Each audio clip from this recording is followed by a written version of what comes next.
David May taking time to answer your questions. David May taking time. He's a busy guy. Hey, everybody. Welcome back to another episode of Matt and Mike and Steven's X-Files CCG, a David May's Corner exclusive. We're here today to ask David May some really burning questions. I know that the Discord community has gone insane on some of these questions, and even on last night's game, I mentioned, well, what about this? And someone went, oh, yeah, so you're stirring the pot now, too. And I was like, oh, God. So here we are with Mr. David May. Thank you for joining us from your garage. We appreciate it, and we've got some burning questions to ask you. I will defer to Steven to kick things off. So, starting off with, as someone who has overseen tournaments for not just this game but other games as well, how do you best resolve like questionable plays when there is no clear-cut answer? Well, I think the key to those kind of situations, remain calm, right?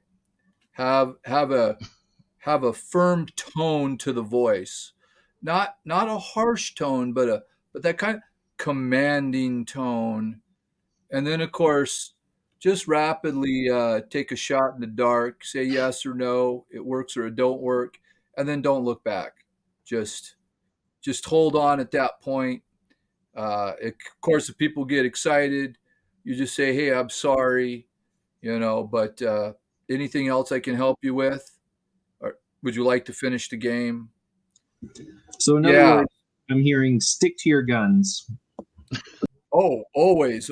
Yeah, you can't show fear. You just got to just sound like you know what you're talking about, even though you realize that it took a team to write all of the individual card text, which is why it doesn't match. And of course, that's always pointed out in those moments. But the card says, and the spirit of the game, whatever the card says, supersedes whatever the rules are. But usually because we screwed something up in the rules, that's the royal we, whoever it is, did it. We then try to produce a card to fix a problem created by a card because somebody didn't follow the standardized language, even potentially in the book. So sometimes you're at Gen Con or Origins, and you have that, opportunity to win a tournament with 64 or even 128 people. And it turns into the most thorough play testing session in the game's history. Yeah, I'm glad you laughed at that. Yeah, so you're like, well, me and my 5 buddies, we play tested this, but now I have 128 really focused individuals who were kind enough to share with me, where we missed the period, or the comma, or the exclamation point, question mark.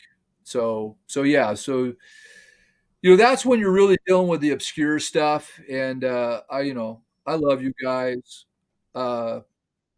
We sort of left you a little bit in the lurch. We kind of almost, in essence, left you with a mess. I always wanted to know what it would feel like to complete a project, let's say like a collectible card game, where you actually completed the card population and there wasn't any errors, and you got all the mechanics and all the ideas and all the theme and all the flavor. You could literally just put a bow on it and just go, we're done. We don't have to make any more expansions. We got our 1,000+ cards and it works. And, but I never got to experience that. We just kind of left you, with, oh yeah, we might have something else for you someday. And we would have corrected that card text and we would have got rid of that mechanic. But, hey, you guys dug it up like archaeologists years later to wonder, what were they doing? How does this work? Like I said, it's weird when you're running tournaments, because they're competitive. It's a occupational hazard. It's in our DNA as gamers. That's why we keep score. You can't trick me, right? I'm here to win, uh, Yeah. not just participate. So that brings it out. You've seen tournaments for the X-Files CCG back in the day, as well as most recently as last September. So what I wonder, from what you have seen both then and now, is what most distinguishes the decks that you see in a tournament for this game versus just casual friendly gameplay. Obviously, it's the fact that the deck is refined. See, when you're having fun, you can kind of, it's back to build your own X-Files episode. I can, if I'm casual and I'm not in a hurry, I can play with cards I like. I can even potentially explore things like combos. In a tournament, I want the most efficient cards, and I need to be able to deploy my strategy in the shortest period of time, right? And of course, I need to interrupt or disrupt my opponent's play. And of course, we've seen that, yeah, there was some card cycling that completely disrupted gameplay, right? And that is also it's a knock. It's a knock that we weren't up to snuff maybe on collectible card game mechanics. So there's two real issues here. One is creating a game which is honors again the whatever the theme, the brand. In this case, a TV show. And I really thought they had some creative ways of doing that, of course, through the X file and the checklist. But also having in the back of your mind that knowledge of other collectible card games. And for this crew, um, the background was unique because, yeah, we were all familiar with Magic. Some of us obviously played it a lot more than others, though. I hate to put it in those terms. Some of us were playing in tournaments, but we were playing top of the order in Red Zone because that was the games that Next Games really found their fame and fortune in, was working on sports collectible card games. Completely different type of simulation, completely different type of mechanic.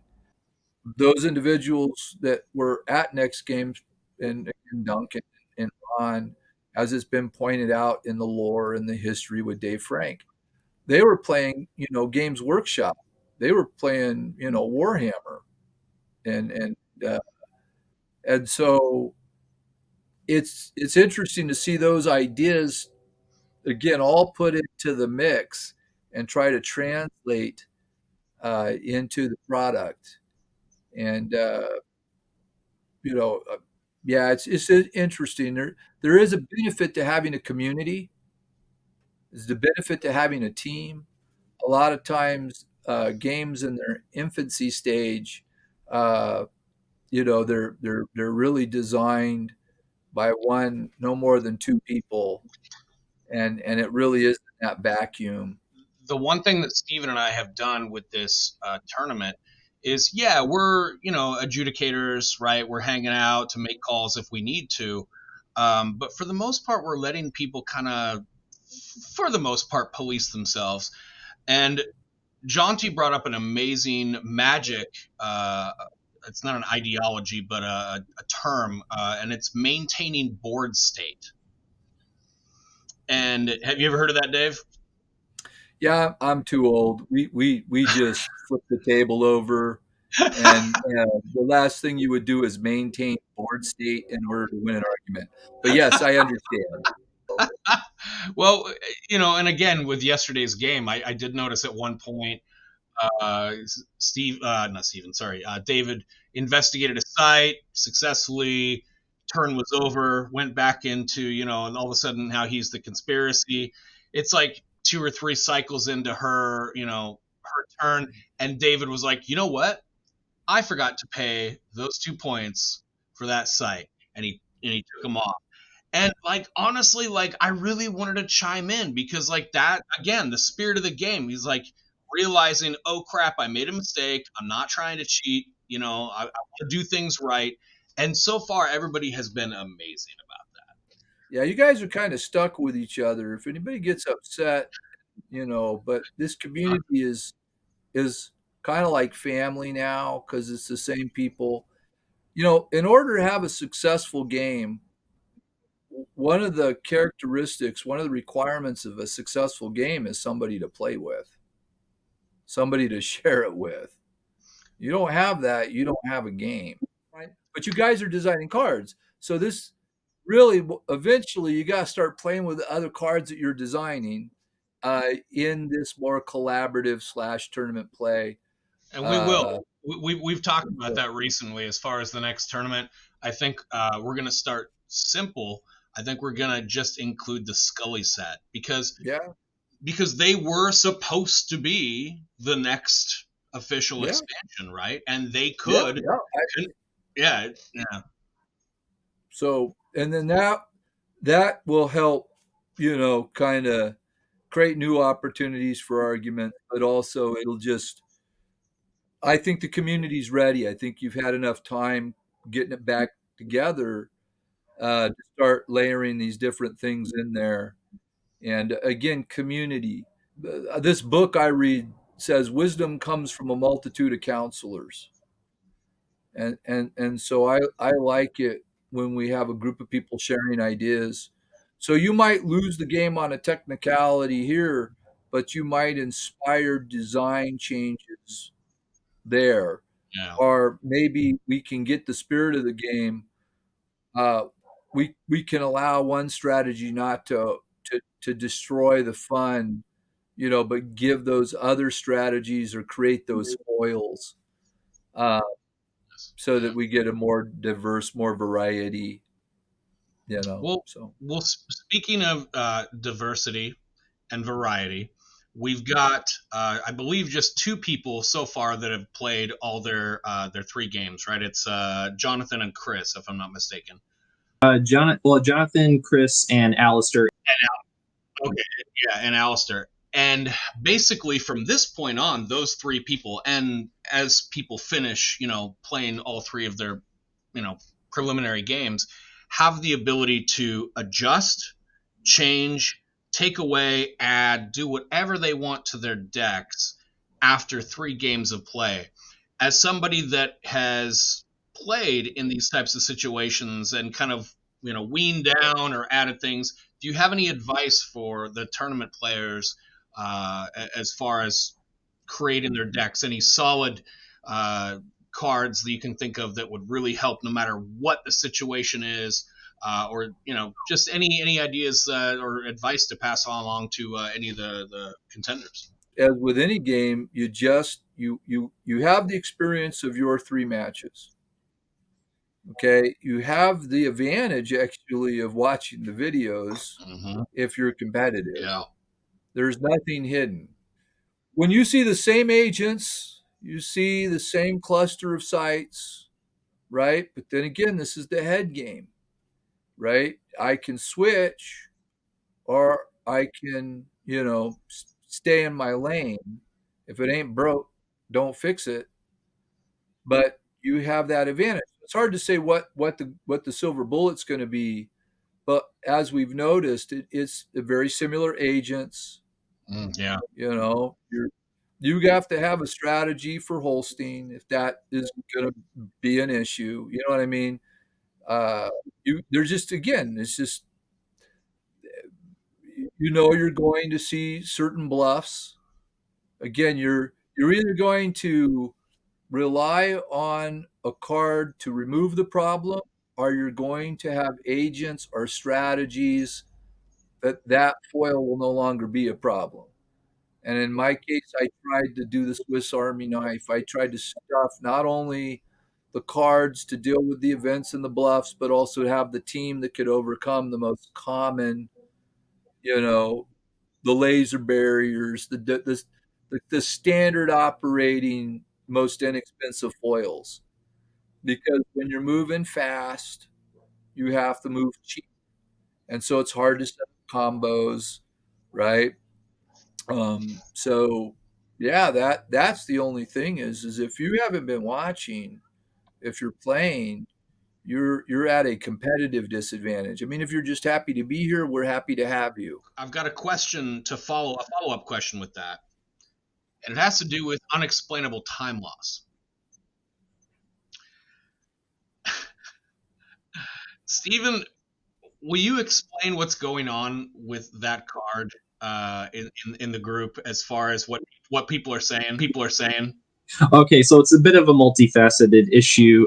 We'll start. So the first part is whether or not the unexplainable time loss can be used to interrupt, or can it be used to respond to the Deep Throat card, which the Deep Throat card clearly says it cannot be negated, but playing unexplainable time loss in response to that card doesn't necessarily count as being negated. So we ask you, do you think that is a legit play, UTL being used to thwart a Deep Throat? All right, I'm gonna get in trouble. Can I tell you my thought on it first before, like, and you can tell me I'm right or wrong? I don't like it because it doesn't.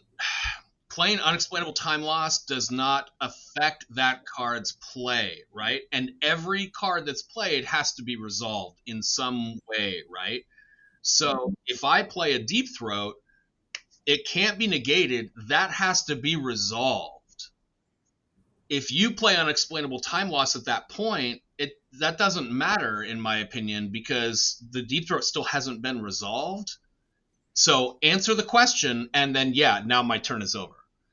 That's just me. Yeah, no, I'm fine. I'm fine with that. So let's turn the Wayback Machine to when this happens with a group of people, and you're at the table in the tournament, and you succumb to the immediately end the turn because the turn now ends with no, resolve for the Deep Throat, and they live with your answer. Okay, they just say, "Well, that's what Dave said. He sounded confident. Is there anything I can help you with? Are we done here? I'm gonna flip the table." Uh, you know, so fast forward a couple weeks, let's say, go by. You've gone back to the office. You're in private now, not public, where you have all these people looking at you, and you have a discussion. You say, "Well, man, that was pretty raw because we really wanted Deep Throat not to be negated. We wanted the reward to be you're gonna get your question. That's what we wanted, right? We never saw how these cards would interact." Okay. So now the question is going to be, do we redefine what negate means, or do we ensure that the stack, notice I entered a brand new term. We never had this term in 97. Now that we have cards on the stack, how do we resolve the cards? Because before a card can resolve, you get to play a card. If that, how do those interact with each other, and then everything gets resolution. So that's to say that even though there might have been an answer in 97, it might not have been the right answer. Okay. Yeah. Because, and even though you're the guy sitting there at the table and you're making a decision in real time for this event, it's like an umpire that missed a call. So what would be your professional opinion on that particular card's usage? Well, I'm trying to like, you know, be accepted here. So what's the prevailing opinion? I already told you what I did in I I '97. I ended your turn and I made you tear up your, deep throat. So it's obviously not cool anymore. So now, I think Steven and I are on the same page on this one, and I know that another kind of version of this has come into light, which when it came into light initially, I was like, no, and then Steven kind of walked me through it. He explained it a little bit, and I was like, you know what? Again, this goes back to the spirit of the game, right? So you've got two sites. The rules say like you investigate each site individually, or you resolve them individually, right? Yeah. So when there are two sites put on the mat, and the investigating player chooses which site to go to first, right? So at that point, the focus of the conspiracy player's cards can only be directed at that particular investigation at that particular point in time, because you've got that skill check subroutine happening, you've got that site resolution happening for that first site that was chosen to be investigated, not the other one that's kind of waiting in the wings for a chance to be played, right? yeah, so clarification again, are back to spirit of the game, but this is again mechanics. You investigating player get the pick, right? So you're picking your poison, which way you want to go. And again, conceptual strategy. I'll make you deal with maybe either the greater or lesser of two evils. I don't know. I don't care. But then, yeah, your focus for card play by both you and the conspiracy player is through that site investigation. When that is completed or concluded, now I could play cards possibly to bring resources in, or bring things from outside the investigation into the investigation, but I wouldn't be playing things that would affect the future investigation. Yeah. So the answer to the question is it's one site complete, go to the next site. The investigators pick the one you're starting with. Nice. I like it. I like it. That was again another example of where UTL kind of presented an issue for us. Now here's the third part. My understanding of using UTL is that it would not disrupt an agent game effect, and we're wondering, do you concur, sir? Yeah. So back to now that we've had a lot of time to think about this, and we have this new term called the stack, and from some other game, and we have all these different effects. We have card effects. In this case, we have agent effects, right? And things are being done in the original spirit. I do something, you respond, right? Last in, first out. Boom, boom, boom, boom, boom. I would have to say, because of the general effect this is now having on the game, uh, you have to resolve what's on the stack. And so if a card is not negated, it takes effect. If a agent's, in this case, the token is played, it would take effect. And then after the stack is resolved, or the chain of effects is resolved, the turn ends. Now, I could see making a card that says, hey, even though we're doing this site investigation, I want to talk about this one. I got this card that says, look over here. And I can now force you over to the other site investigation and drop it on you, right? Yeah. I can create a card that says, agent effect does not take place, negate the agent token effect, and thus create a combo, and make those cheap, make the, negate agent effect or switch site effect, 1, 2 conspiracy. We haven't got into how to do creative stuff yet, where if lower, just, we won't do all that design stuff right now. But if the card is not negated, it takes effect. And in that subroutine or routine of effects, what we will call the stack, and if we have to define it more, I appreciate you. But again, I play something, you get to react. If you react, then I get to react to your react. We keep reacting till nobody can react anymore. And then we just check off what happened and what didn't happen. But in this case, we can't terminate the turn immediately until the stack is resolved. Excellent. And I know Steven's going into the next question that is amazing. So I look at him smiling over there. Yes, because I know how much this is going to alter. Oh man, this could conceivably alter, because we have allowed this to happen so far, and if that's the case, yes, please get a beverage ready. Oh man, just go ahead, Steven. So outside of the Agent Bill Patterson card that was provided with the 1013 expansion, which allowed Agent Bill Patterson to attack an investigating team.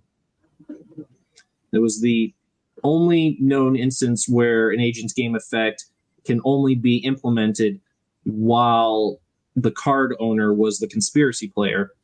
So now that sort of opened up a Pandora's box, in which now it begs the question of, well, can you use other agents' game effects when you're the conspiracy player and when it's not specifically outlined? Like, say, Agent LaManna, you can't, there's no way to slice that. It's got to be done by the investigating player during the investigating phase. But what about Albert Hosteen or Clyde Brookman, or the one that's most near and dear to Mike's heart? Yes.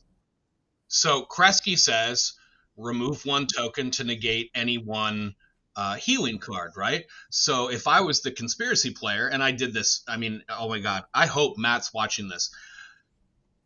I would remove Kresge's token, actually before I'd remove the token, I would play a Cigarette Smoking Man Strikes. I would change any, whatever card he was playing to healing, and then I would remove the token from Kresge to negate that card.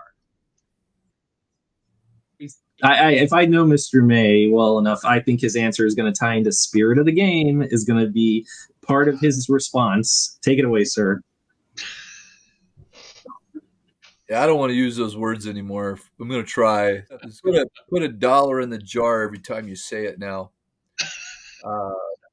But see, remember, I like being a gamer, and I like game mechanics, right? And so the issue, though, has always been in the theme, right?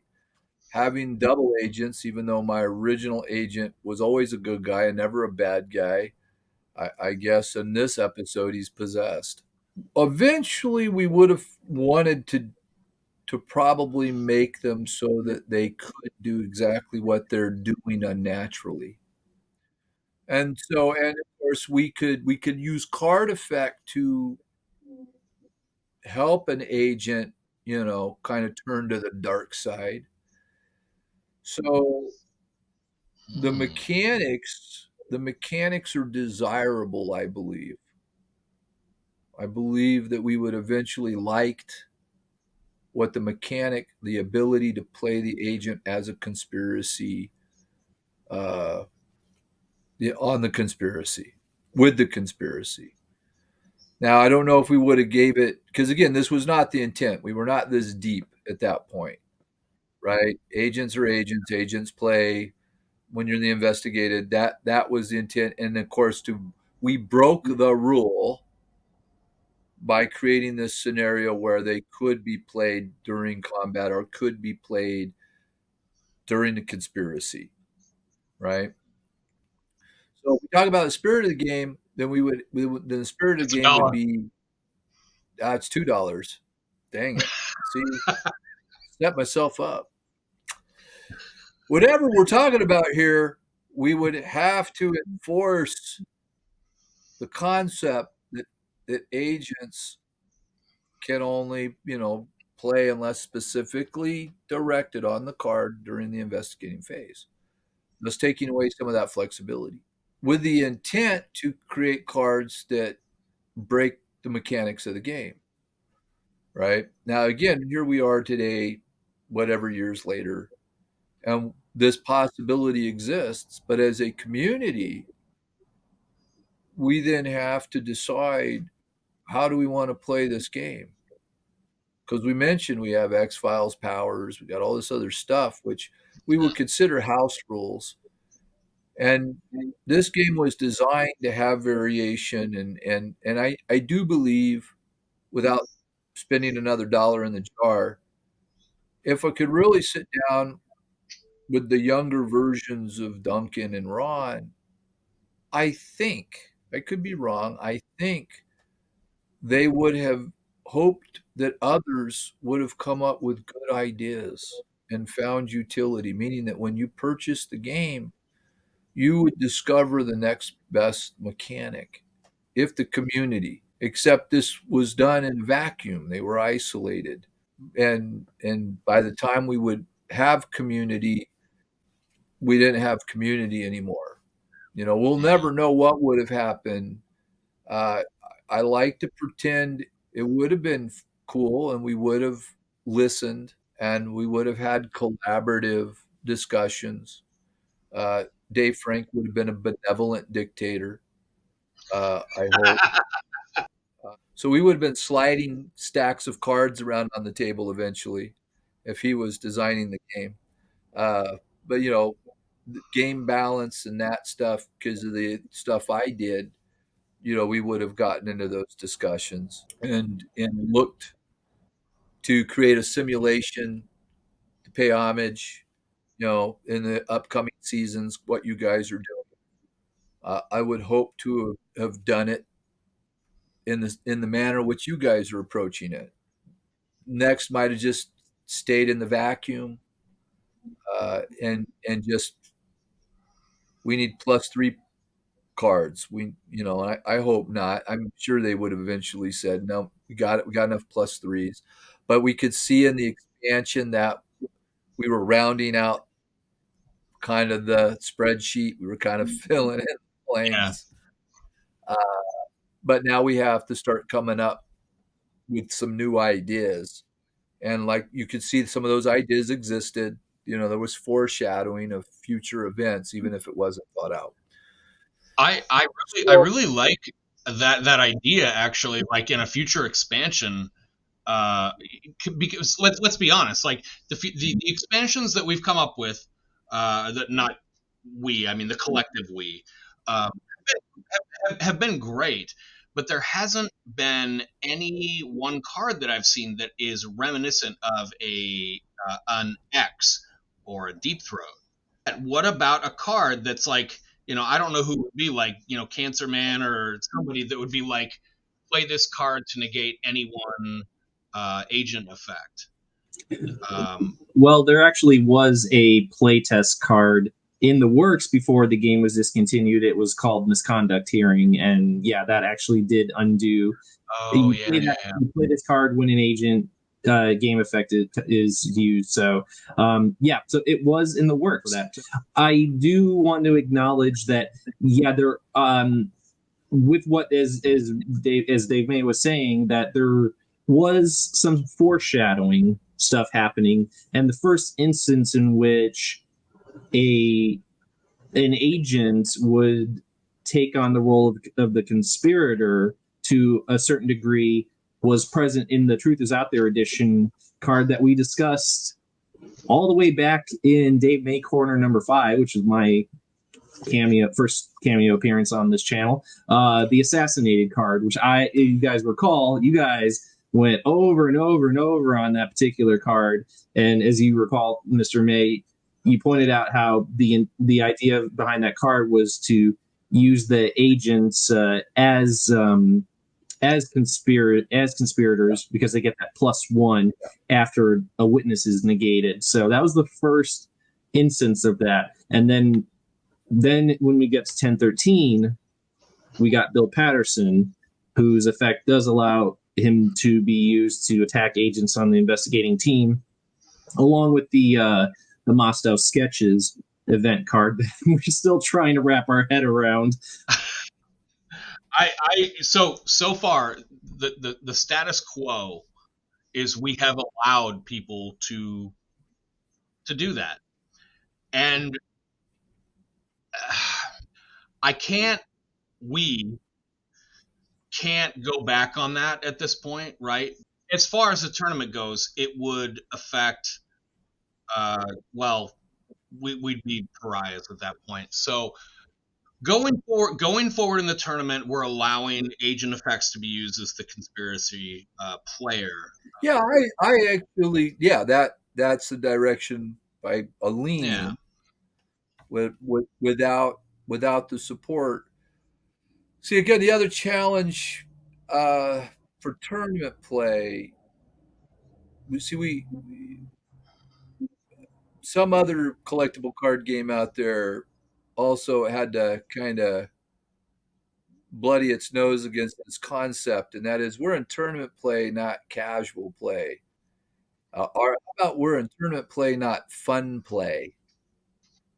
And so it's not like we can have a 100 card one of any card deck. Yeah. Even though, you know what, we might be able to come up with a hybrid idea where we take, I don't know, 20 sites, put them in a little pile, and then put all your rest of your deck over here, and you can choose which pile you buy from. Which is not a bad idea, because then that would no one's a fan of those rounds where you don't have a sight card in your hand and can't do anything. So that you guys can explore. So everybody watching this now, you can play test this. We could just take a 60 card minus sites. You get your 20 card site pile, and you can draw off of either one. So you're always guaranteed the site, but you can now explore the combinations.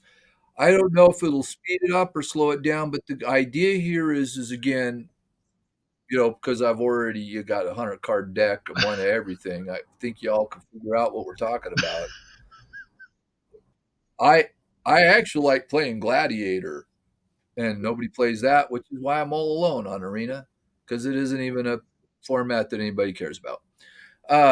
But the idea here is to create something that allows the game to breathe and combinations to take place, where you can explore that depth. Whereas in tournament play, again, it's so refined, it might take the fun out of it again. So until we have that alternative method of play or alternative tournament rules or alternative anything, which if you publish, you can just choose to play in that format or not. Back to we still haven't effectively done the multiplayer. But I think because there's some creative people out there thinking about ideas, these are the things that need to be done. And of course, we can kind of qualify, not quantify, we can qualify card play, resolving effect, negation, game effect. We can say, hey, look, we don't really care what the effect is, whether it comes from card play or token play. If these things are being done either to initiate a series of actions or it's a step in a series of actions, because again, last in, last out, we're always, once they all stack, we just check what had effect on what. And it's usually affects whatever was played last. Yeah. Right. So it's always usually responding to, reacting to.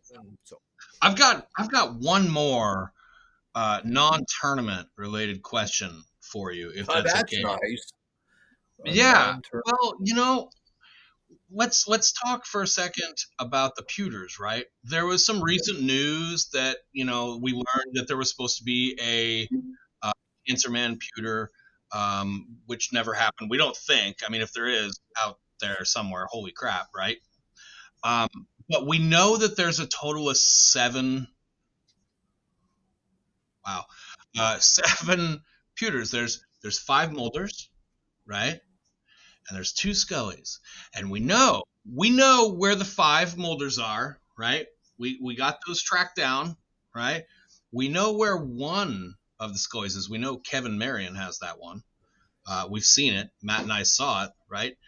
But there's still this giant mystery as to where that last Scully pewter is. And if I'm not mistaken, Mr. May, you are one of probably only a small handful, if not one of 2 people that know where that's at. And I think we gotta know, right, Stephen? We gotta know. I mean, like at this point, right? Like, do I file a Freedom of Information Act claim? We have to know.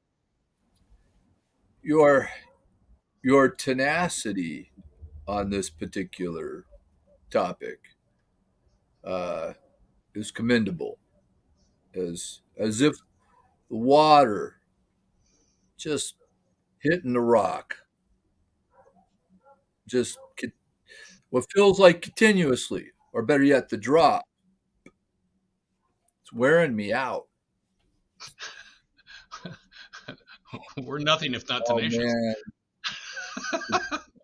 you've done so well, coming so far to uncover even all, well, not all, most of the mysteries associated with the X-Files collectible card game. And yet, this final, I guess, curtain to be opened.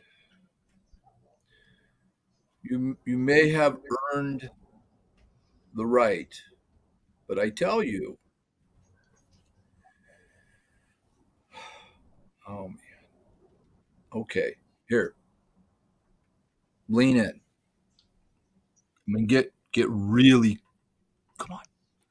Okay, I'm only gonna say this once. No.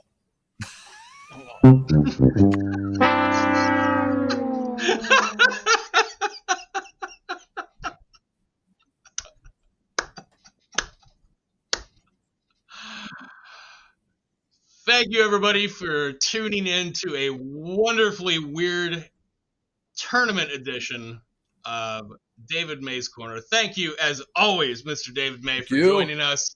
And thank you. David May taking time to answer your questions. David May taking time. He's a busy guy.